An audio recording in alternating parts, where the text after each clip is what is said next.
Всем привет, дорогие друзья! Вы на канале Galaxy Watch, канал только о смарт-часах компании Samsung. Большое обновление грядет. Причем, на мой взгляд, это самое лучшее обновление, которое уже получали Galaxy Watch 4 Classic и Galaxy Watch 4. Что же это такое за обновление? Для своих новых умных часов компания Samsung выпустила большое обновление. Обновление распространяется пока только в Южной Корее, но в ближайшее время будет и в других регионах мира. Обновление приносит моделям Galaxy Watch 4, которые сама Samsung называет своими лучшими часами, 4 новых циферблата, которые вы сейчас видите на своих экранах. Пожалуйста. Кроме того, теперь на место циферблата пользователь может установить анимированное изображение на свое усмотрение. Как хочешь, короче. Это ж круто вообще, на самом деле. Много там будет всяких модификаций, интересных причем.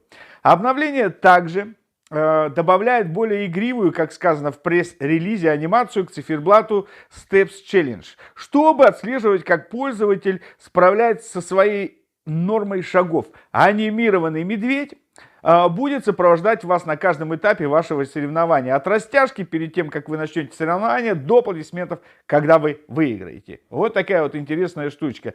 Но надеюсь, конечно же, медведь этот анимированный поможет нам с вами достигать каких-то либо результатов.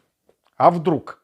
Типа тренер будет. Теперь управление жестами позволяет делать больше. В дополнение к двойному перемещению предплечья вверх или вниз для приема вызовов и двойному повороту запястья для отключения вызовов или отключения сигнала тревоги, обновление включает в себя новое движение руки, которое может действовать как полезный ярлык для активации выбранного приложения или функции. Выполнив простое движение запястья, которое Samsung называет тук-тук, вы можете открыть предварительно выбранное приложение, открыть список тренировок или включить свет, или даже создать новое напоминание. Вы можете получить доступ к приложению или функции, своему любимому или наиболее часто используемому. Вот такие вот фишечки интересные. Кроме того, Samsung улучшила работу датчика CSS и функцию определения уровня стресса.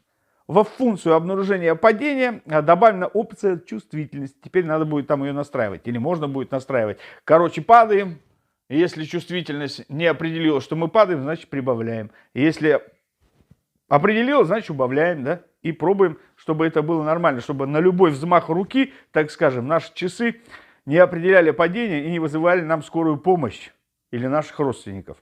Правда? И еще также в этом обновлении Samsung улучшила удобство использования вот этих вот приложений и функций, которые вы видите сейчас. Я просто выговорить их не могу. С английским у меня не ахти.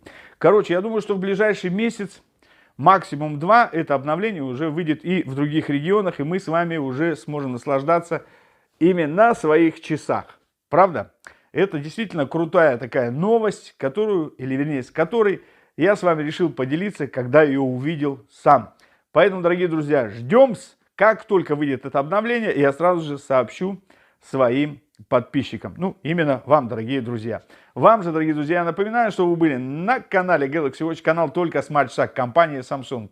Подписывайтесь на канал, нажмите на колокольчик, поставьте свой лайк, напишите комментарий. И, естественно, все это делайте только в том случае, если мое видео было для вас полезным. До свидания, всего доброго и до новых встреч.